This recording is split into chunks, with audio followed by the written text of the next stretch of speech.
ये 2 बजे का वक्त था जब जान ने घर वापसी का तवील रास्ता इख्तियार करने का फैसला किया।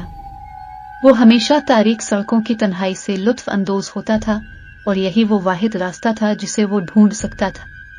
लेकिन आज रात कुछ मुख्तलिफ था। जिसे ही वो सुनसान सड़क पर रवाना हुआ, उसने सड़क के बीच में एक खातून को रक्स करते देखा। इस वक्त किसी को अकेले बाहर देखना, सड़क के बीचों बीच रक्स करते काफी अजीब था। जान ने अपनी कार रोकी और हैरत से देखा। वो घूम घूम कर नाच रही थी, एक ऐसी ताल के साथ जो पहले कभी किसी ने न सुनी हो।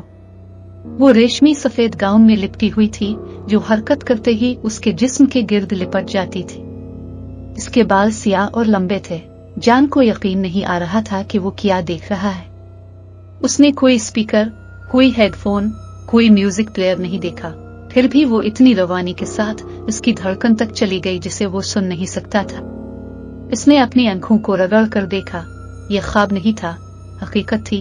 जान से अपनी गाड़ी से देखता रहा। इसने कार से बाहर निकलकर उसके पास जाने का फैसला किया, ये सोच कर कि शायद इसे मदद की जरूरत है। जब वो करीब आया तो इसने देखा कि खातून की नजरें इस पर जिमी हुई थी। इसकी सियाह नजरों ने इसके बाजुओं के बाल खड़े कर दिए। जान ने इसे पुकारा, लेकिन इसने जवाब नहीं दिया। वो इसके सामने नाचे जा रही थी। अचानक रक्स बंद हो गया और खातून ने इसकी तरफ एक शरीर, दीवानावार मुस्कुराहट के साथ देखा। जान घबराकर मौका पर ही जिम गया था। इसने भागने की कोशिश की, लेकिन इसका जिस्म साथ नहीं दे रहा था। तभी इसे एहसास हुआ कि वो म्यूजिक पर रक्स नहीं कर रही थी, बल्कि अपने रक्स के साथ उसकी रहनुमाई कर रही थी। वो उसे अपनी हरकतों से घेर चुकी थी।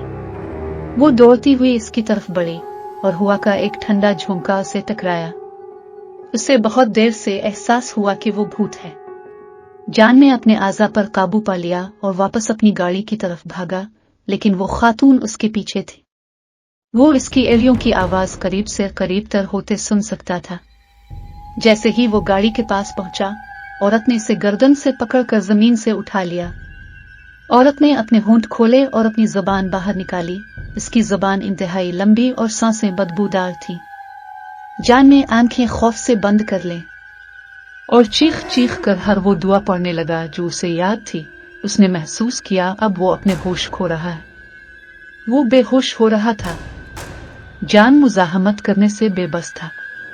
इसने आखिरी चीज जो देखी वो इसका मुस्कुराता, मुर्दा आंखों वाला चेहरा था। जब जान बेदार हुआ तो वो अपने बिस्तर पर था और ये वाकया एक डरावने ख्वाब के सिवा कुछ नहीं लगता था। लेकिन जिंदगी भर वो रात के 2 बजे तारीख सड़क पर डांस करने वाली खातून के एहसास को नहीं भूल सका था।